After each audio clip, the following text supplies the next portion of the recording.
मैंने सुना है कि भगवान के पास जब जाओ ना तो जैसे हो वैसे जाना चाहिए, बनावटी बन के नहीं जाना चाहिए कि आप हो कुछ और बन के कुछ और चले जाओ।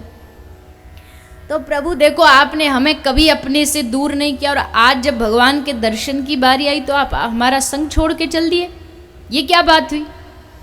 भोलेनाथ जी ने कहा, वाह वाह वाह भैया, बड़ी अच्छी बात कही तूने, एकदम सही कहा, जैसे हम वैसे ही जाएंगे। फिर से सारे सांप गले में लटका लिए और चल दिए दर्शन करने। जैसे पहुँचे ब्रजमंडल में, मैया के घर जा कर के जोर जोर से आवाज लगाई, अलख निरंजन अलख निरंजन।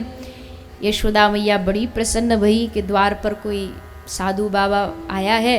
प्रसन्न होके मैया बाहर आ गई। जैसे बाहर आई तो मैया के मन में था कोई साधु बाबा जी आया होगा, पर जैसे दर्शन किया तो मैया तो वहीं एकदम स्तब्ध हो गई, जड़ के समान खड़ी हो गई। अरे ये बाबा, क्या रूप है बाबा का। फिर भी मैया ने थोड़ी हिम्मत करी, हाथ जोड़ के प्रणाम किया, बाबा जी क्या सेवा करूं आपकी, आप हमारे द्वार पर आए हो, क्या लोगे? अन्न लोगे, धन धान्य लोगे, रत्न लोगे, क्या लोगे? ले मैया ये सब लेने नहीं आए, हमारे रूप को देख के तुमको लग रहा है हम रत्न पहनते होंगे, हमको रत्नों वत्नों की आवश्यकता नहीं। पर हाँ मैया, तुम्हारे घर में एक रत्न अभी अभी आया है और उसका नाम कृष्ण है, उस कृष्ण को एक बार हमें दर्शन करा दो, एक बार उसके रूप का दर्शन करा। मैया बोली, अरे बाबा ये कौन सी बात मांग ली तूने, मैं अपने लाला को मुँह तोय दिखा दूं? ना ना ना बाबा, ये तो संभव ना है। मैं लाला को लेके आई दर्शन कराने दिखाने और तेरे एक आध सांप सपूरे तेरे गले में ते उतर के मेरे लाला पे चढ़ गए तो का होगा? मैं दर्शन नहीं कराऊंगी। बाबा बोले, देखो मैया बड़ी दूर ते आशा लेके आया हूँ, दर्शन तो को कराने पड़ेंगे। मैया बोली, अच्छी जबरदस्ती है, जब मैं कराऊंगी नहीं दर्शन तो? बाबा बोले, कब तक नहीं कराएगी? 1 दिन 2 दिन 10 दिन महीना साल, कितने वर्ष नहीं कराएगी? हम यहीं भूखे प्यासे तेरे दरवाजे पर द्वार पर बैठ जाएंगे, हटेंगे नहीं यहाँ से।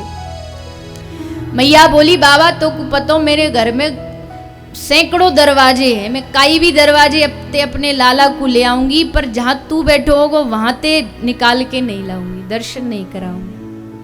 बाबा बोले, मैया जब तेरा छोरा बड़ो हो जाएगा, वह को ब्याह करेगी, तब बारात निकलेगी, तब तो बाहर आएगो, तब वह के दर्शन कर लूँगो।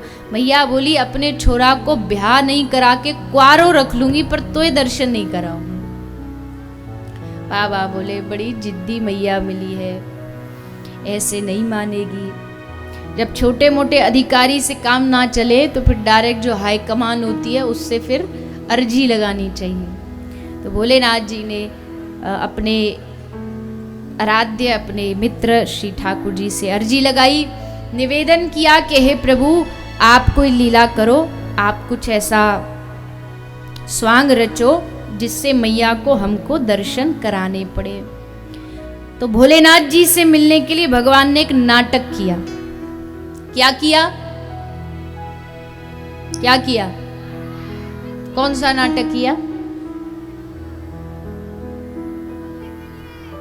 है?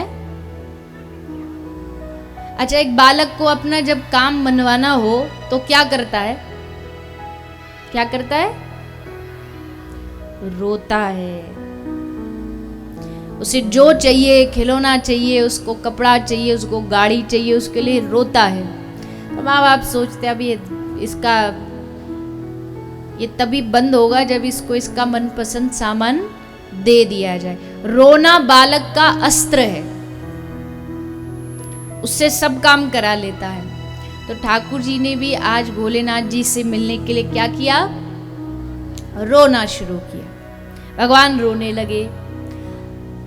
अब जब रोए ठाकुर जी तो मैया को लगी कि शायद ने भूख लग गई होगी तो दूध पिला दिया, कुछ दर्द होगा तो दवाई दे दी, सब काम कर लिए। मैया ने खिलौना दे दिए, माखन ला करके लाला के सामने रख दिए, सब किया, पर ठाकुर जी रोना बंद नहीं हुए। रोना बंद नहीं हुए तो मैया को तो चिंता हो गई कि छोरा चुप क्यों नहीं हो रहा, कुछ तो गड़बड़ है। तो एक सखी वहाँ आ गई, ऐसे ही घूमती फिरती पड़ोस की।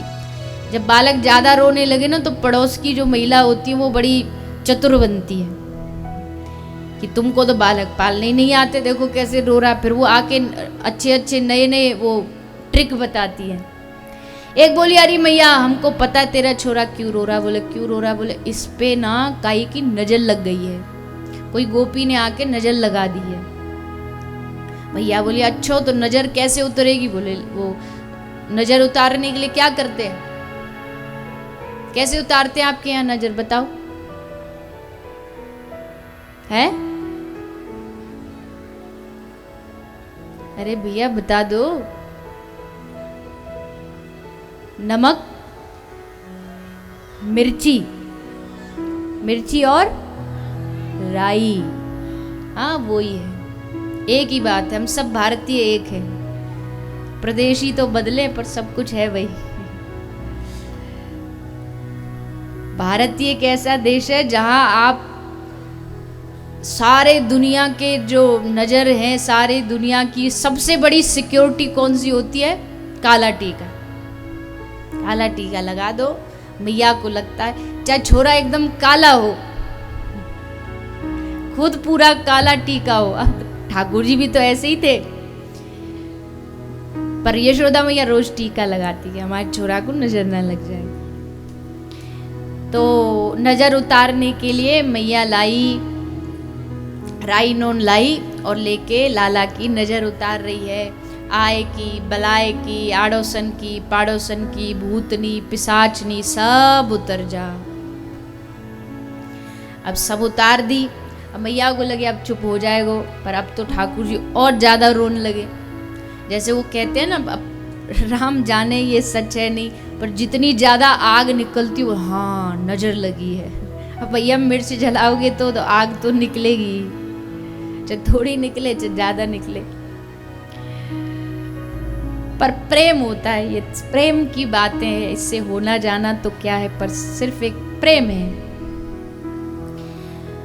तो अब जोर से रोने लगे गोपी बोली देखा देखा, अब देखो कितनी जोर से रो रहा है, जरूर जरूर इसकी कुछ ना कुछ नजर लगी है। मैया बोली वो तो ठीक है नजर लगी है, पर पहले कम से कम थोड़ा तो रो रहा था, अब तो देख पूरा नंद महल इसने सर पे उठा रखा है।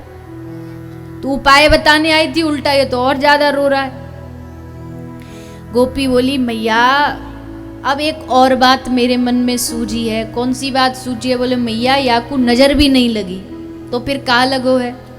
गोपी बोली हमको लगे मैया तेरे छोरा के ऊपर कोई भूतनी चढ़ गई है, अब भूतनी उतरवानी पड़ेगी। मैया बोली अब कौन उतारेगो भूतिया के? मैया गोपी बोली मैं काई को ढूंढ के लाऊं। तो निकली बाहर गोपी, तो देखी आंगन में भोलेनाथ जी बैठे थे।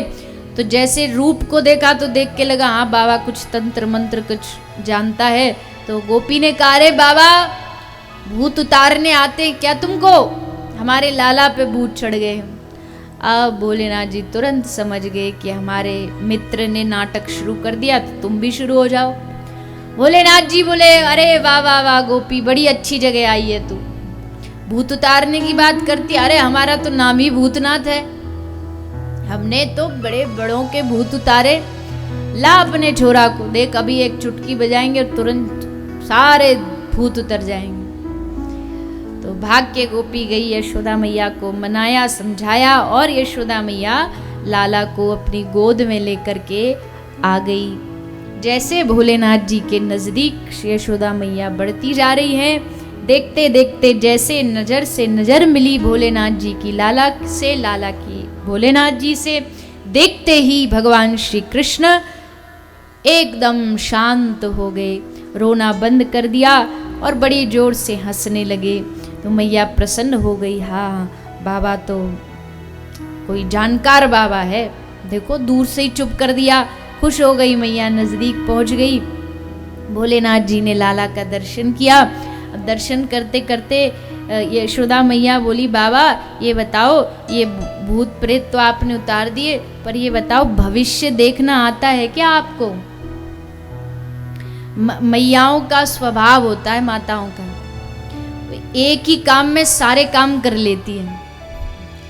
ब्याह हो तो उसी में एकादशी का उद्यापन कर लेंगी, उसी में गृह प्रवेश करा लेंगी, उसी में छोरा का वो जसोटन करा लेंगी, और सारे जो उत्सव है सब एक ही जगह हो जाएंगे।